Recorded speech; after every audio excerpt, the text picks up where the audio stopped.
ஒரு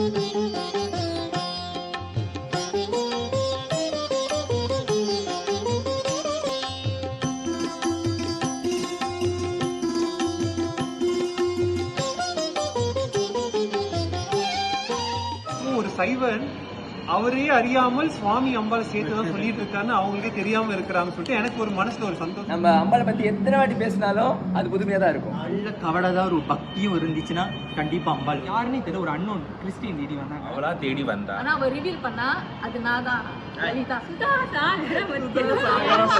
வெங்கடேஸ்வரருக்கு 2 ரெக்கையில ஒன்று சூழ்நி துர்கா, ஒன்று பிரத்திங்கிரா சூழ்நி துர்கா. உத்தர் போய் முடிஞ்ச இடமும் அம்பாளோட திருவடி. இதுதான் லலிதா. அவங்க பைத்தியக்காரன் நினைச்சோன்னே ஐ டோன்ட் கேர். லலிதா சாஸ்திரம் நம்புங்க, இட்ஸ் a combo package. எப்போ லலிதா சாஸ்திரம் நான் படிக்க ஆரம்பிச்சேனோ என்னோட வேலையே விட்டுட்டேன்.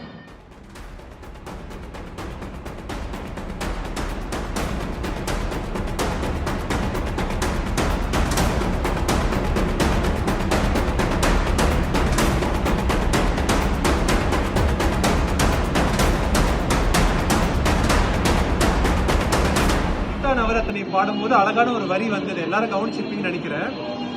அரஹர சிவ என்றடியவர் குழுமை அவர் அருள் பெற பேரு அமுதே சரணம். எந்த சுவாமியை வழிபட்டாலும் அந்த சுவாமியோட அனுகிரகம் பெறறதுக்கான ஒரு மறைமுகமா இருந்து அருளாற்றுறது வந்து அம்பாள் தான். அது நம்ம அம்பாள் நினைச்சு பூ போட்டா தான் அவளுக்கு சேருமோ, இல்ல அம்பாளை நினைச்சாதான் வரணும் இல்லாம எந்த தெய்வத்தை பார்த்தாலும் உனக்கு பிடிக்குதோ பிடிக்கலையோ. இல்ல நிறைய சைவாய்ட்ஸ் எல்லாம் வந்து நான் மீட்பேன். என்னோட மாமா வந்து ஒரு பக்கா சைவாய்ட்ஸ், அதாவது காஞ்சிபுரம் போனா ஏகாம்பரேஸ்வரர் வண்டி பார்த்துட்டு வர அந்த அளவுக்குலாம் இருக்கிறாங்க. ஸோ அவங்க எல்லாம் வந்து அடிக்கடி இப்படி எந்திரிச்சு சிவசிவா அப்படி சொல்லிக்கிட்டே இருப்பாங்க. எனக்கு அது நான் வந்து இது இவ்வளவு அளவுக்கு அவங்களுக்கு பக்தியா இருக்காங்களே, நம்மளுக்கு எப்பதான் வரும்னு சொல்லிட்டு பார்ப்பேன். ஆனா இப்ப சமீப காலத்துல அந்த சமஸ்கிருதம் பழகும் போது எனக்கு புரிய வந்தது, சிவசிவான்னு இழுக்கும் போதெல்லாம் சிவ என்ன சமஸ்கிருதத்தை பதம் படி ஆண் பாலாவும், சிவான்னு இழுத்தனா அது பெண் பாடு. ஸோ ஒரு சைவன் அவரே அறியாமல் சுவாமி அம்பாள் சேர்த்துதான் சொல்லிட்டு இருக்காருன்னு அவங்களுக்கே தெரியாம இருக்கிறாங்கன்னு சொல்லிட்டு எனக்கு ஒரு மனசுல ஒரு சந்தோஷம். அப்ப அவங்க சொல்லும்போது நானும் சிவசிவான்னு சொல்லுவேன். நம்ம அம்பாளை பத்தி எத்தனை வாட்டி பேசினாலும் அது புதுமையா தான் இருக்கும். அது உண்மை. ஸோ அவளை பத்தி எப்ப பேசினாலும் புதுமையா தான் இருக்கும். ஏன்னா ஷீஸ் இன்ட்ரெஸ்டிங் கேரக்டர். அவளை ஸ்டடி பண்ணவே முடியாது. நான் வந்து முருகன் பத்திரம், ஸோ அதனால வந்து அம்மனை வந்து அவ்வளோ தூரம் எனக்கு தெரியாதனால, ஸோ இந்த ஒரு சபையர் வர்றதுக்கு வந்து எனக்கு ஒரு புதுசு தான் எனக்கு. ஸோ இப்போ வந்து எனக்கு பார்க்கும்போது நிறைய வந்து எனக்கு தெரியற விஷயம் நிறைய தெரிஞ்சிச்சு.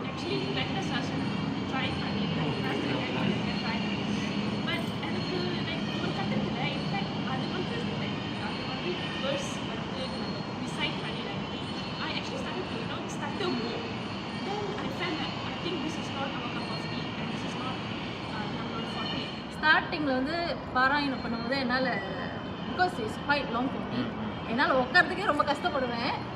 ஆனால் அவளோட புண்ணியத்தில் எவ்ரிடே ட்வைஸ், அட்லீஸ்ட் ட்வைஸ், ஒரு வாட்டி கேட்டு ஒரு வாட்டி பாராயணம் பண்ணுறதுல வந்து மதுவாக கொஞ்சம் பிடிப்படுது.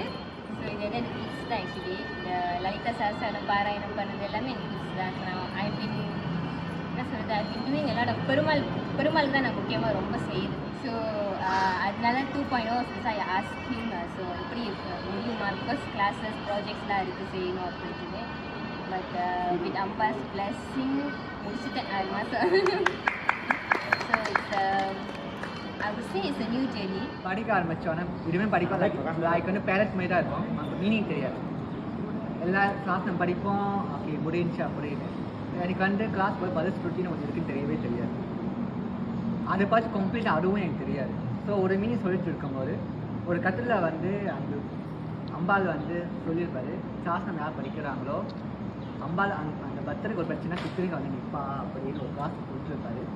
அது வந்து எனக்குள்ளே வந்து ரொம்பவே டேப்ட், லைக் வந்து எனக்குனா பர்சனல் விஷயம் இருக்கும். அவன் சொன்னதும் டேப்ட் ஆகி என்னை அறியாமலே வந்து திருப்பி நம்ம படிக்கணும்னு எனக்குள்ள ஆசை வர ஆரம்பிச்சிருச்சு.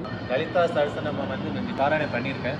But through Naveenji I know every meaning. அம்மாவோட பேரில் வந்து ஒவ்வொரு பேருக்கு பின்னாலே ஒரு கதை இருக்கும். அது வந்து படித்து முடிக்கிறதுக்கு actually take very long time, it's life long journey. அது வந்து அண்ணன் சொன்னது வந்து ஆக்சுவலி பேஸ் அது வச்சு இன்னும் அப்படியே சஹஸ்ரநாமனால நிறைய ஸ்டோரி இருக்குது. அது கண்டினியூ லேர்ன் லைஃப் லாங். ஒரு சஹஸ்ர நாமத்தில் இவ்வளோ விஷயம் இருக்குதான்னு இதுலேருந்து தான் லேர்ன் பண்ணதில்ல. ஸோ அதுலேருந்து நாங்கள் இப்போ தான் ஆரம்பிச்சிருக்கோம். ஸோ அம்பாள் அனுகிரகத்தில் அண்ணனோட உதவியோடு இனி கண்டினியூ பண்ணுவோம்ல. இந்த கிளாஸ் எப்படி நான் ஜாயின் பண்ணேன்னா, எனக்கு ஒரு அச்சீவ்மெண்ட் பண்ணணும்னு ஆசை. என்ன அச்சீவ் பண்ணால் நான் ஒரு பரதநாட்டிய டான்ஸு, அப்புறம் கர்நாடிக் சிங்கர். என்னோட பிளான் என்னன்னா வந்து இந்த மலேசியாவில் வந்து என்னோட எக்ஸ்பீரியன்ஸ் படி அம்பாலை பிரதிநிதிச்சு ஒரு டான்ஸ் ஷோ நடக்கிறது வெரி ரேர். ரொம்ப மோஸ்ட்லி சிவன், முருகன், விஷ்ணு அப்படி தான். ஸோ அம்பாலை பிரதிநிதிச்சு நடக்கிற ஒரு ஷோ வந்து கொஞ்சம் ரொம்ப வெரி ரேர். ஆனால் இந்தியாவில் நிறையா பண்ணுவாங்க. ஸோ அது வந்து என்னோட ஆசை என்னென்னா வந்துட்டு, இப்போ உதாரணத்துக்கு அபிராமி பட்டுன்னு சொன்னால் எல்லாத்துக்கும் ஆதி பராசக்தி தான் ஞாபகம். அம்பாள் இப்படி தான் தோடு போட்டிருப்பான்னு சொல்லி ஒரு விஷயம் இருக்கும். ஸோ அதே மாதிரி அம்பாலோட எல்லா விதமான கதைகளையும் சரி. ஸோ இப்போ ரெஃபரன்ஸ் லலிதா சஹஸ்ரநாமத்தில் நிறைய ரெஃபரன்ஸ் இருக்கும், தேவி பாகவத்தில் நிறைய ரெஃபரன்ஸ் இருக்கும், சௌந்தரிய லஹரியில் நிறைய ரெஃபரன்ஸ் இருக்கும். அதெல்லாம் வந்து ஒரு ஞானமாக எடுத்து அது ஒரு நல்ல ஒரு டான்ஸ் ஷோவாக படைக்கணும்.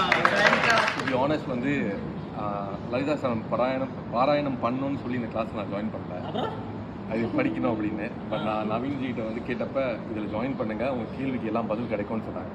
நான் அவருக்கு தெரிஞ்ச அப்புறம் சில கேள்வி நிறைய கேட்டுருந்தேன். அவர் சொன்னார், ஜி நீ கேட்குற கேள்வி சொல்றதுக்கு ரொம்ப டீப்பாக இருக்குது, இந்த கிளாஸ் ஜாயின் பண்ணுங்கள், உங்களுக்கு எல்லாம் புரிஞ்சிடும் அப்படின்னு சொன்னாங்க. இந்த கிளாஸ் போகிறதுக்கு முன்னே வந்து நம்ம நிறைய புக்கெலாம் இருக்குது, தேடி படிக்கிறோம். நிறையா ரைட்டர்ஸ் குருமார்கள். ஸோ அவங்கவுங்களும் ஒரு ஸ்டேட்மெண்ட் கொடுக்கும் போது அப்போ ஏதோ ஒன்று முன்ன லீட் பண்ணிக்கிட்டே இருக்குது. அப்போ இந்த தெய்வமாக இருந்தாலும் சரி, இன்னொரு தெய்வமாக இருந்தாலும் சரி, வேறு மதமாக இருந்தாலும் சரி, சில நிறையா மதத்தில் வந்து நிறைய கோட்ஸ்லாம் இருக்கும். எல்லா மதத்துலேயும் ஓரளவுக்கு இந்த நாட்டில் ஃபேமஸான எல்லா மதத்துலேயும் அந்த மதத்தில் உள்ள ஃபேமஸான ரைட்டர் புக்கெலாம் நம்ம படித்து பார்த்தப்ப இப்போ எதுவும் ஒன்று மாற்றி லீட் பண்ணிடுது. அப்போ இதுதான் பெருசு, அதான் பெருசான ஒரு குழப்பத்திலே இருந்தேன். இவ்வளோ காலம் ரிவர்ஸில் என்னெல்லாம் படிச்சுட்டு வந்தோமோ அது எங்கே போய் முடியுதுன்னு கிளியர் ஆயிடுச்சு. ஸோ அது யார், எங்கே இருக்குது, எப்படி போகுது, எல்லாமே. ஒரு எக்ஸாம்பிள் எடுத்துக்கிட்டாலும் ஒரு காலகட்டத்தில் வந்து புத்த மதத்தில் விபாசனா வந்து ரொம்ப அதிகமாக இருந்துச்சு. புத்தர் போய் முடிஞ்ச இடமும் அம்பாலோட திருவடின்னு தான் அந்த தலிசாங்க ரொம்ப கிளியர் கட்டாக புரிஞ்சிருச்சு. ஸோ ஒரு தெளிவு கிடச்சிருச்சு. இதெல்லாம் எனக்கு அறிவு. ஸோ அனுபவமாக கிடைச்சா எனக்கு இன்னும் ப்ளஸ். ஒரு சில விஷயங்கள் வந்து நம்ம ஷேர் பண்ணுறதை விட வந்து அதை அனுபவபூர்வமாக நம்ம வந்து உணர்றது வந்து இன்னும் பெரிய விஷயம். ஸோ லைக் எல்லாரும் அவங்கவுங்க வந்து ஷேர் பண்ணிங்க. ஸோ இதுதான் லலிதா, அதுதான் லலிதா. அது நீங்களாவே வந்து உணரணும். ஒருத்தர் வந்து சொல்லி உணர்றதுக்கு உங்களுக்கு அந்த ஒரு டைம் இருந்துச்சுன்னா நீங்கள் உணர்வீங்க. அப்படி அது உங்கள் டைம் இல்லைனாக்கா வந்து அது யாரோ ஏதோ ஒன்று சொல்லிட்டு போகிறாங்க அப்படின்ற ஒரு விஷயம் தான். அம்பாலே வந்து ஆக்சுவலி ஒரு வழியை அமைச்சது மாதிரி எனக்கு தோணுது. பட் ஆல் த வே நீங்கள் பார்த்தீங்கன்னா நம்ம விநாயகர், சிவன், முருகர் அந்த மாதிரி தான் நான் இருப்பேன். தவிர அம்பாவில் வந்து நான் ரொம்ப இது சொல்ல மாட்டேன். ஸோ அவங்களுக்கு மேபி வந்து தோணியிருக்கலாம், எஸ் எக்ஸாக்ட்லி அந்த மாதிரி தோணியிருக்கும். So it's something like it's a timing is actually so welcome to the world. Actually Ambal கிட்ட ஒரு குணம் இருக்குது. அவள் என்ன பண்ணுவாளா, இது வந்து வைஷ்ணவாவோ சரி ஏதோ சரி, அவங்க ரொம்ப பக்தி பண்ணாங்கன்னா அவங்கள அப்படியே ஆட்கொள்வாள். இதே மாதிரி வந்து ஒருத்தரோட ஒரு பேர் எனக்கு ஞாபகம் வரல, ஆனால் அவர் வந்து கிருஷ்ணா கிருஷ்ணா கிருஷ்ணா இருப்பாங்களாம். இவன் என்ன பண்ணாலா, நீ கிருஷ்ண சொல்ற, இருடா அவனை என் பக்கத்து இருக்குன்னு சொல்லி அப்படியே அவங்க அந்த பக்தி பண்ணவரை அப்படியே அவங்க சைட் இழுத்துருவா அம்பாள். இந்த மாதிரி லீலாலாம் நிறைய பண்ணுவாங்க.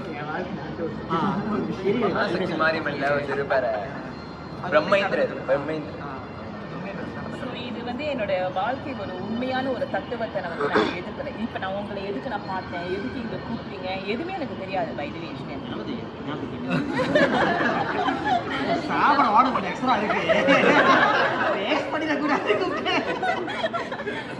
ஸோ இதெல்லாம் வந்து ஒரு timing for me actually. So அதை நான் நம்புகிறேன், கடவுளை நம்புகிறேன். இதுதான் உண்மை. ஏன்னா அவளை பற்றி பேசுறதுக்கும் அவளை பற்றி சிந்தனை பண்ணிக்கும் சுவாமி சொல்கிற மாதிரி அவன் நினைக்கணும் இல்லையா? ஸோ அது அவன் நினைச்சா மட்டும் பார்த்தாது, அவன் நினச்சா சூழ்நிலை அமைச்சு கொடுப்பா. ஆனால் அதை நம்ம கிராப் பண்ணிக்கணும். எங்கள் வீட்டில் இருந்து ஒரு காமாட்சி படம் தான் இருக்கும்.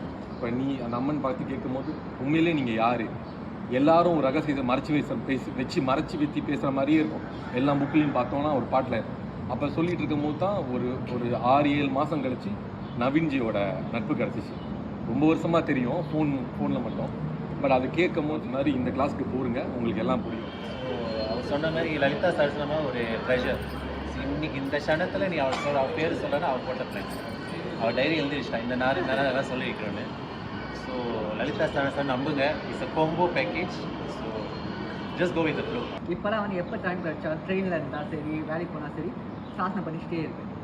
பக்கத்து ஆளே கேட்பாங்க, அவங்க பைத்தியக்காரன்னு நினச்சோடனே I don't care, I just wait everyday. ஏன்னா அவள் அருளால் தான் ஆக்சுவலி எனக்கு லலிதா சாசனம் வந்து அப்படி தான் நான் தேடி போகல, அதுவே எனக்கு தேடி வந்துச்சு. அப்புறம் அதுலேருந்து ஐ ஸ்டில் ரிமெம்பர் மொதல் வாட்டி அர்ச்சனை பண்ணது 1.5 hours எடுத்துச்சு எனக்கு.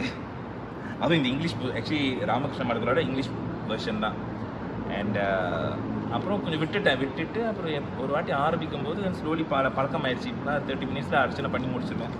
அண்ட் சில பேர் சொன்னாங்க தீட்சா வாங்கினா தான் இதெல்லாம் பண்ண முடியும்னு. அப்புறம் நான் என்ன யோசிச்சேன்னா, அவளாக தேடி வந்தா, நானாக தேடி போகல. So maybe just meant to பீன்னு அப்படி விட்டுட்டேன். அண்ட் அவளும் என்னால் பார்த்துக்கிட்டு இருக்கேன், அதனால எனக்கு ஒன்றும் பயம் இல்லை. அவளை நம்பி நானும் வாழ்க்கை ஓட்டிக்கிட்டு இருக்கேன். அம்பாள் இல்லாமல் நான் இல்லை, எப்படி அவள் வந்து பரமேஸ்வரர் இல்லாமல் இருக்க மாட்டாரோ அதே மாதிரி தான் நான் என்றைக்குமே குளிக்கும் போது அம்பாள், சாப்பிடும் போது அம்பாள், எல்லாம் பண்ணும் போது அம்பாள் அம்பாள் அம்பாள் தான். வெளியே தேடவே முடியாது. உங்க விஷயத்துல உள்ளேயாவது கொஞ்சம் பயாங்காவது வரும். வெளியே போனால் நம்ம தேடி போய்கிட்டே தான் இருக்கலாம். அதே மாதிரி நீங்கள் கேட்டிங்கன்னா அம்பாள் மேலே இருக்கிற பாசம் எப்படின்னா, இன்னைக்கு டெய்லி நம்ம உணவு சாப்பிடுவோம். அதே மாதிரி சாப்பிட்ற உணவில் நீங்கள் உப்பு இல்லைன்னா கண்டிப்பாக சாப்பிடுவீங்களா? டேஸ்ட் இருக்குமா? டேஸ்ட் இருக்காது. அதே மாதிரி தான் அம்பாள். என் வாழ்க்கையில் எப்போதும் உணர்வு எப்படி அந்த சாப்பிட்ற இதில் வந்து உப்பு இல்லைன்னா கண்டிப்பாக யாரும் சாப்பிட மாட்டாங்க. அதே மாதிரி தான் அந்த மாதிரி உப்பு உள்ள அம்பாளுக்கு மேலே ஒரு பற்று. அதே மாதிரி இருக்கும்போது எப்படி சொல்கிறது, ஒரே சிம்பிளாக சொல்லி முடிக்கணும்னா, என்னோட உயிர் போனாலும் அம்பாள் என்னை நினைக்கணும். ஒரு வேளை உயிர் போகிற பிரிகிற கட்டும்போது சில பேர் சொல்லுவாங்க 7 நிமிஷம் நம்ம மைண்ட்ஸ்லாம் யோசிக்கும். ஆனால் என்னை பொறுத்த வரைக்கும் அங்கே வந்துட்டு யாருமே நான் யோசிக்க மாட்டேன். ஒன்று தான், இப்படியே உட்காரணும், அம்பாளை தியானம் பண்ணணும், இல்லைன்னா அம்பாளை பார்க்கணும், அப்படியே சாஞ்சிடணும் அம்பாளை பார்த்து. இவ்வளோதான் என் மேலே அம்பாள். அதே மாதிரி ஒரு நாளைக்கு நம்புங்க, அம்பாள் வருவா. நிறையா சோதிப்பா. இந்த மாதிரி சொன்னதான் அந்த அண்ணன் இந்த அக்கா நிறைய சோதிப்பா, நிறையா பண்ணுவா. ஒரு வாரம் கழிச்சு என்னோட அப்பா ஸ்தானத்தில் இருக்கிறவரே இருந்தாங்க. இன்னும் ஒரு வாரம் கழிச்சு என்ன ஆச்சுன்னா, எங்கள் அப்பாவுக்கு வந்து டயக்னோஸ் கேன்சர். ஸோ இங்கே இருக்கிற ஒருத்தர்கிட்ட நான் கேட்டேன், அவங்களும் கொஞ்சம் அட்வைஸ் பண்ணாங்க. அப்புறம் 2-3 பேர்த்துலாம் கேட்டோன்னே அப்புறம் அப்பாவுக்கு வந்து கீமோ வேலை செய்யும். ஸோ வேலை செய்யறதுனால, ஆனால் நான் தினைக்கும் என்னோட அனுஷ்டானத்தை பண்ணிக்கிட்டே இருக்கிறப்ப நான் அப்பாட்ட எதுவுமே கேட்கல. உனக்கு தெரியும் என்ன பண்ணுறேன், நீ பண்ணிட்டு போன்னு சொல்லிட்டு, ஆனால் நீ கூட இருக்கிற சொல்லிட்டு தைரியமாகவே இருந்தேன். இப்போ அப்பா ஆப்ரேஷன் பண்ணிட்டு வந்தாங்க. நான் மட்டும்தான் அப்பா கூட இருந்தேன். அப்பாவுக்கு என்ன ஆயிடுச்சு, அன்றைக்கி நைட்டு ஆப்ரேஷன் பண்ணி மறுநாள் வந்து அந்த லங்ஸ் வந்து பாதி ரிமூவ் பண்ணிட்டாங்க. லங்ஸ் வந்து கொலாப்ஸ். ஸோ அப்பாவுக்கு கண்ணெலாம் இருட்டிடுச்சு, அப்படியே ஒரு மாதிரி ஆகிட்டாங்க. அப்போ உடனே எமர்ஜென்சிலாம் வந்தோடனே அந்த நேரத்தில் விநாயகா விக்னேஸ்வரான்னு சொல்லி ஒரு மெசேஜ் அனுப்புகிறாங்க. அவங்க நேரத்தில் அவங்க அனுப்புகிறாங்க, நான் அழுதுகிட்டே அவங்ககிட்ட வந்து நான் பாசிட்டிவாக பேசுகிறேன். அப்புறம் அது வெளியே முடிச்ச கையோட நான் அம்மாட்ட என்ன கேட்டேன்னா, என்ன நீ உங்ககிட்ட கேட்க வச்சுட்டியே, என்ன பண்ணுறது எனக்கு தெரியாமல் நான் கடைசியில் உங்ககிட்டயே மன்றாட வச்சுட்டே சொல்லிட்டு, அப்போ விநாயகரோட புத்தகம் தான் இருந்துச்சு நினைக்கிறேன். அந்த விநாயகர் புத்தகம் வச்சு நான் அம்பாவில் நினச்சேன், நீ வந்து எதுக்குமே பதில் சொல்ல மாட்டேன் போலன்னு சொல்லி நான் ரொம்ப கவலையாக இருந்தப்ப யாருன்னே தெரியல ஒரு அன்னோன் கிறிஸ்டின் தேடி வந்தாங்க. 7:30 ஆரம்பிக்கும் போது அவன் என்னை தேடி வந்தா ஒரு கட்டத்துக்கு. ஆக்சுவலி சின்ன மூர்த்தியாக இருந்தா, அப்புறம் அவளே நிஜத்தில் ராஜராஜேஸ்வரியா வந்து அமர்ந்தது வந்து எனக்கு 7:30 சனி ஆரம்பிக்கும் போது வந்தா. அதுலேருந்து அம்பாள் தான் கதி. அசராத ஒரு நம்பிக்கையும் கள்ள கவடாத ஒரு பக்தியும் இருந்துச்சுன்னா கண்டிப்பாக அம்பாள் வருவாங்க. யாருன்னே தெரியல ஒரு அன்னோன் கிறிஸ்டின் தேடி வந்தாங்க. வந்துட்டு விட அவங்களுக்கு என்னை பற்றி தெரியாது. அவங்க என்னை பார்த்துட்டு அவங்க என்ன சொன்னாங்கன்னா, உன்னோட எனக்கு 2 வயசு கூட, 2 மடங்கு வயசு கூட, ஷீ 70 years old. ஒரு 11 மணிலேருந்து ஒரு 3 மணி வரைக்கும் என்கிட்ட பேசினாங்க. என் ஃபோனை எடுக்கவே இல்லைங்க. என்னோட எப்படின்னா, என்னோட இந்த 6ஆம் மாதத்துக்கு முன்னாடி நான் எப்படி இருந்தனோ, எவ்வளோ மோட்டிவேஷனாக ஒரு பர்சனாக இருந்தனோ, அந்த ஒரு மோட்டிவேஷனை எனக்கு அப்படியே தூக்கி கொடுத்தாங்க. என் லைஃப்பை வந்து அவங்களே அனலைசிஸ் பண்ணி சொல்கிறாங்க, நீ இப்படிப்பட்ட ஒரு பர்சன், ஏன் வந்து இப்படி இருக்க, கவலைப்படாத, அப்பா குணமாயிருவார், அப்படி இப்படிலாம் சொன்னாங்க. அப்புறம் நான் வாஸ் லைக் ஓகே, மேபி அவங்களுக்கு பேச்சு துணைக்கு ஒரு ஆள் வேணுன்றதுக்காக பேசுகிறாங்கன்னு சொல்லிட்டு ஒரு அந்த நேரத்துக்கு ஒரு ஆறுதலாக இருந்துச்சு, ரொம்ப டவுனாக இருந்த நேரத்தில். அதை முடிச்சுட்டு பார்த்தா மறுநாள் அப்பாவுக்கு வந்து பேர் விட்டுட்டாங்க. நார்மல் ஆகிட்டாங்க அப்படின்னோடனே அவசியம் லைக்மா ஓகே உங்கள்கிட்ட பிச்சை எடுத்து தான் கேட்கணும்னு நினைக்க வச்சுட்டு போல கேட்க வச்சுட்டேன், சரி பரவாயில்ல. ஏன்னா அவர்கிட்ட எதுவுமே எனக்கு கேட்டது. அப்புறம் இது வந்து நான் அப்படியே தாட்டில் எடுத்துக்கல. விநாயகர் ராகவல் பற்றி ஒரு ஆள்கிட்ட நான் பேசிக்கிட்டு இருக்கும்போது அவங்ககிட்ட பேசும்போது இந்த கதையை நான் யதார்த்தமாக சொன்னேன். யதார்த்தமாக சொல்லும்போது அவங்க தான் எனக்கு ரியலைஸ் பண்ணி சொன்னாங்க, இது வந்தது வந்து நீங்கள் யார் நினைக்கிறீங்களோ இல்லை, இது வந்தது அம்பாள் தான். நீங்கள் யாருன்னே தெரியல, உங்களோட பேக்ரவுண்ட் என்னன்னு தெரியல, எங்கே வேலை செய்றீங்கன்னு தெரியல, எல்லாத்தையும் பற்றி இன்டெரக்டாக சொல்லிட்டு கடைசியில் வந்து உங்களுக்கு மோட்டிவேஷன் பண்ணி கூட்டிட்டு போயிட்டாங்க. இதுதான் அம்பாள். என்ன இருந்தாலும் இப்போ அவளே தான் கூப்பிடுறது. அவள் தான் இன்ட்யூஷனாகவும் அப்பப்போ நல்லா தெளிவாக கேட்குது. இன்ட்யூஷன் அவள் தான் இருக்கானே. நான் சாமி கும்பிடும்போது எனக்கு தெரியும், நம்ம கும்பிடுறதெல்லாம் ஒரே சக்தி. அது ஒரு நோ மேட்டர் வாட் அகாமா, நம்ம ஒரே ஒரு சக்தி தான் கும்பிடணும். ஆனால் அவள் ரிவீல் பண்ணால் அது நான் தான் லலிதா. ஆரம்பத்தில் வந்து அவளை கும்பிட ஆரம்பித்தோன்னே இட்ஸ் லைக் அந்த ஃபுல் இதாக திறந்து சரிம்மா நீ பார்த்துக்கோ அப்படிங்கிறது இருந்துச்சு. ஆனால் ஒரு 80% 85% இருக்கும். எப்படினாலும் நம்ம கொஞ்சம் அதில் எஃபர்ட் போட்டு தானே ஆகணும் அப்படிங்கிற ஒரு மாதிரி இருக்கும். எப்போ லலிதா சாஸ்திரம் படிக்க ஆரம்பிச்சனோ நான் என்னோட வேலையே விட்டுட்டேன். அதாவது நான் என்னோட எஃபர்ட் எது இருக்குதோ விட்டுட்டேன். நீ கொடுக்குறியா, நீ தானே கொடுக்குற, நல்லதோ கெட்டதோ நீ தானே கொடுக்குற, நீ பார்த்துக்க எடுத்துகிட்டு போ, நீ எது வேணாலும் பண்ணிக்கோ, எனக்கு அதை பற்றி கவலையே இல்லை. ஏன்னா அவங்க சரவாவில் இருக்காங்க. ஸோ நாங்கள் லாங் டிஸ்டன்ஸில் தான் இப்போ இருக்கோம். எவ்ரிடே நாங்கள் பேசுகிறதுல எப்படியோ பேசி முடிஞ்சு வந்து கடைசியத்தில் அம்பாள் வந்துடலாம். எவ்ரிடே நாங்கள் சேர்ந்தது அம்பாளால் தான். அவங்களுக்கும் அந்த தோட்டை நாங்கள் தோட்டை அப்படியே அம்பாளால் தான் நாங்கள் சேர்க்கப்பட்ட ஒரு ஜோடி. ஸோ அதனால் வந்து எப்படியும் அம்பாள் வந்துடுவா. இப்போ சேர்ந்து அதை பண்ணிகிட்டு இருக்கிறப்போ அது நிறைய விஷயங்கள் வந்து அவன் என்ன சொல்றது எங்களுக்கு ரெடி பண்ணி ஓகே நீ வாமாங்கிற மாதிரி நிறைய விஷயம் அப்படியே வந்துக்கிட்டு இருக்கு. ஸோ அதனால என்ன சொல்றது, கடலுக்குள்ள மூழ்கடிச்சிட்டாரு. பர்சனல் எக்ஸ்பீரியன்ஸ் வந்து புது வேலை கிடச்சிருக்கு. You can see positive changes in yourself, positive vibes வரும். இது எல்லாமே எனக்கு புதுசாக தான் இருக்குது ஆக்சுவலி. பிகாஸ் எவ்ரி டைம் ஏதாவது தான் எப்படி இல்லைன்னா அவருக்கு நான் பிஎம் தப்பி பண்ணிடுவேன். 10:30 மணிக்கு மேலே எடுக்க மெசேஜ் வரும் கிளாஸ் முடிஞ்சு கல்வி வரும் பசங்க கேட்காம இல்லை நான் தூங்கிருக்க மாட்டேன். கிளாஸஸ் நான் தூங்க டைமில் அது ஓகே சும்மா தான் ஓகே. Good journey actually. எல்லாருமே எனக்கு ஆக்சுவலி புதுசு தான். எல்லாம் கல்யாணம் பண்ணீங்க. So it's good to know everyone. So என்னோட எக்ஸ்பீரியன்ஸ் மோஸ்ட்லி வந்துட்டு அந்த சஹஸ்ரநாமம் ஆரம்பித்ததுலேருந்து அந்த ஃப்ளோ கடைசியாக பிரம்ம ஞானத்தை போய் அடையதில். ஸோ அது வரைக்கும் இட் வாஸ் ஆக்சுவலி எக்ஸ்பீரியன்ஸ்லாம் ரொம்ப நல்லா இருந்துச்சு. வார்த்தையால் சொல்கிறதுக்கு வார்த்தை இல்லை. எல்லாத்துக்கும் ஒரு ஸ்டோரி இருக்காது. சரி நாங்கள் ஸ்டோரி சொல்ல ஆரம்பிச்சோன்னா ஒரு படமே எடுக்கலாம். அது ஒரு பார்ட் 1 பார்ட் 2 பார்ட் 3 ஓடும். இந்த ஷோ பண்ணுறதுக்கு ஒரு நிதி வேணும். ஸோ அந்த நிதி வந்து நான் யாருமே எதிர்பார்க்கல, அம்பாலே கொடுப்பான்னு இது பண்ணி நானே என்னோட இதில் ஒரு பர்சனல் லோன் அப்ளை பண்ணேன். ஸோ அந்த லோன் கொஞ்சம் டிலேவாகி அப்புறம் இருந்துச்சு. நான் கிளாஸ் ஜாயின் பண்ணி கிளாஸ் வந்து 9 o'clock நடக்கும். 9:45 எனக்கு நோட்டிஃபிகேஷன் வந்துச்சு, யுவர் லோன் இஸ் அப்ரூவ்ட். அது அம்பாலோட அனுக்கிறதும் கண்டிப்பாக இந்த ஷோ வந்து நான் ஒரு 2025 முடிச்சேன். எக்ஸாக்ட்லி ஜஸ்ட் 1 year பிஃபோர் இந்த 2.0. ஸோ அவர் அந்த கிளாஸ் ஆரம்பிக்கும் பொழுது நான் இன்னும் அங்கே படிச்சுட்டு இருக்கேன். அங்கே வந்து இந்த உச்சரிப்போட விளக்கங்களும் ஓடிட்டுருக்கு. ஸோ ஓரளவுக்கு இந்த விஷயங்களில் பரிச்சயம் ஏற்படுது. இந்த பரிச்சயம் ஏற்பட்டுகிட்டே இருக்கும் பொழுது அங்கே வந்து அவர் வந்து அர்த்தம் சொல்கிறத நிப்பாட்டிட்டு வெறும் ப்ரொனவுன்சியேஷன் மட்டும் ஓடிட்டுருக்கு. நான் அவர்கிட்ட இயற்கையிலே இந்த விஷயங்கள்லாம் சொல்லியிருந்தேன். அதாவது இந்த மாதிரி கிளாஸ் போயிட்டுருக்கேன்ட்டு. அப்போ அவர் கிளாஸ் ஆரம்பிக்கும் பொழுது நான் இப்படி ஆரம்பிக்க போகிறேன் அப்படின்னு கேட்டிருந்தாரு. அப்போ நானுமே திரும்பி சொல்லியிருந்தேன், இப்படி ஒரு கிளாஸ்க்கு போயிட்டுருக்கேன் சரியா அப்படின்ட்டு. இல்லை பரவாயில்ல நாங்கள் கண்டினியூ பண்ணுங்க அப்படின்னு சொல்லியிருந்தாரு. இப்போது அந்த அர்த்தம் ஸ்டாப் பண்ணதுக்கப்புறம் திரும்பி கேட்டிருந்தேன். சரி வாங்க அப்படின்னு ஒத்துக்கிட்டாரு. சரி அவர் வாங்கன்னு சொல்லி ஒத்துக்கிட்டு நான் போன முதல் கிளாஸ் எனக்கு ஹிண்டே அங்கதான் இருக்கு. சுதா சாகர கடலுக்குள்ள மூழ்கடிச்சிட்டாரு. என்னன்னா நீந்தி வெளியே வர தெரியல, தத்தளிச்சுக்கிட்டு இருக்கிறோம். ஆனா அந்த தத்தளிப்பு ரொம்ப சுகமா இருக்கு. நிறைய பேர் கேட்டிருக்காங்க, பார்ப்போம். நான் அடுத்த கிளாஸ் வந்துட்டு அதே நகை முடிச்ச பிறகு புது டாபிக் சவுந்தரஹரி. சின்னஞ்சிறு பெண் போலே சிற்றாடை ஒடுத்தி சின்னஞ்சிறு பெண் போலே சிற்றாடை ஒடுத்தி சிவகங்கை குலத்தருகே ஸ்ரீ துர்க்கை சிரித்திருப்பாள் சின்னஞ்சிறு பெண்